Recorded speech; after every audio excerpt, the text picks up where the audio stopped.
సిద్ధు గారు sir sir sir యాక్చువల్గా మీరు చెప్పినట్టు టిల్లు మీరు అనుకుని చాలా పెద్ద హిట్. సో రెండోది చేయడం అన్నది చాలా భయంతో కూడిన అవునండి ప్రయోగం. సో ఆ భయమే మిమ్మల్ని ఈ సినిమాలో అడల్ట్ డోస్ లేదా యూత్ డోస్ పెంచేలా చేసిందా?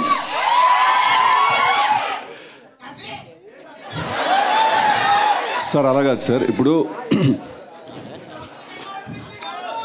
ఇప్పుడు ప్రతి సినిమాకి ఒక నేచర్ ఉంటుంది sir. Firstly I strongly disagree with the phrases that you have used. Adult dose are youth dose రెండు వాడా. ఏంటంటే ఇంకో డోస్ ఏంటండి? Youthful dose correct sir. Adult dose is wrong sir, youthful dose is correct sir. Right రెండు వాడా. So అరే so కాదు sir, ఇప్పుడు ప్రతి సినిమాకి ఒక నేచర్ ఉంటుంది సార్. ఇప్పుడు డీజే టిల్లు క్యారెక్టర్ మనం తీసుకుంటే తన లైఫ్లో జరిగే ఒక ఎపిసోడ్ని మనం ఏదైనా సినిమాగా తీయాలి అనుకునే ఉంటుంది కదా సార్. లాస్ట్ టైం ఒక ఎపిసోడ్, ఈసారి ఇంకో ఎపిసోడ్. ఇప్పుడు డీజే టిల్లు అనేవాడు ఎలా బిహేవ్ చేస్తాడు, ఆ క్యారెక్టర్స్కి as a writer also for the film ఒక డిమాండ్ ఉంటుంది సార్ ఆ క్యారెక్టర్కి. ఇప్పుడు డీజే టిల్లు అనేవాడు ఒకలా బిహేవ్ చేయాలి సార్. వాడు పొద్దున్నే లేచి తలస్నానం చేసుకుని వాళ్ళ కులదైవం గుడికి వెళ్ళి నల్ల నువ్వులు తెల్లపాలు నైవేద్యం కింద పెట్టి వాడు సాయంత్రం 6 గంటల వరకు ఉపవాసం ఉండి అల్పాహారం చేస్తే పెద్దగా బాగోదు సార్, చూసే మీకు చేసే మాకు కూడా. ఆ క్యారెక్టర్కి కొన్ని బౌండరీస్ ఉంటాయి సార్, వాడు దాంట్లోనే ఉండాలి సార్. మీరు యూత్ డోస్ ఎక్కువ ఉందంటున్నారు సార్, అదే యూత్ డోసు వాడు ఎంత మోసపోయాడు అనే దాంట్లో కూడా ఉంటుంది, వాడు ఎంత బాధపడ్డాడు అనే దాంట్లో కూడా ఉంటుంది, వాడు మనసు ఎంత గట్టిగా విరుగుతుంది అనే దాంట్లో కూడా ఉంటుంది సార్. అదే youth dose. So sir romance చేస్తేనే మనసు విరుగుతుంది సార్. సో ఫస్ట్ అది చేసిన తర్వాత you can move on to that. So అన్ని విషయాల్లో ఈసారి డోస్ చాలా హైగా ఉండబోతుంది సార్.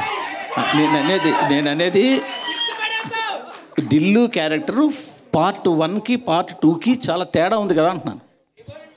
టిల్లు క్యారెక్టర్లో ఏం తేడా లేదు సార్, బట్ వాడు ఉన్న కథలో చాలా తేడా ఉంది సార్. వాడు కలిసిన మనిషిలో చాలా తేడా ఉండబోతుంది సార్. తను కలవబోయే తన ఫీమేల్ కౌంటర్ పార్ట్ని తో ఉండే జర్నీలో చాలా తేడా ఉండబోతుంది సార్. సో ఈ తేడాంతో అనుపమాలు వచ్చిందంటారు. ఏంటండి ఈ తేడాంతో అనుపమాలు వచ్చిందంటారు? అదేనండి, కంప్లీట్లీ న్యూ క్యారెక్టర్ తనది. కంప్లీట్లీ లిల్లీ అనేది it's a fresh character, fresh characterisation ఉంటుంది తనకి. సో టిల్లు అనేవాడిని తీసుకెళ్ళి లాస్ట్ టైం చిన్న స్కూటర్తో గుద్దించాం, ఈసారి లారీతో గుద్దిస్తే ఎలా ఉంటుందా అని. So bigger problem, bigger world చేసామండి అది. సార్ నాగవంశీ గారు, సార్ ఇది యాక్చువల్గా చాలా ఎక్సలెంట్ డేట్ మీకు దొరికింది. ఎందుకంటే లాస్ట్ 2 months 3 months నుంచి సరైన సినిమా అనేది థియేటర్లోకి రాలేదు. రెండోది మీ ఎలక్షన్స్ వెనక్కి వెళ్ళడం కూడా చాలా పెద్ద అడ్వాంటేజ్.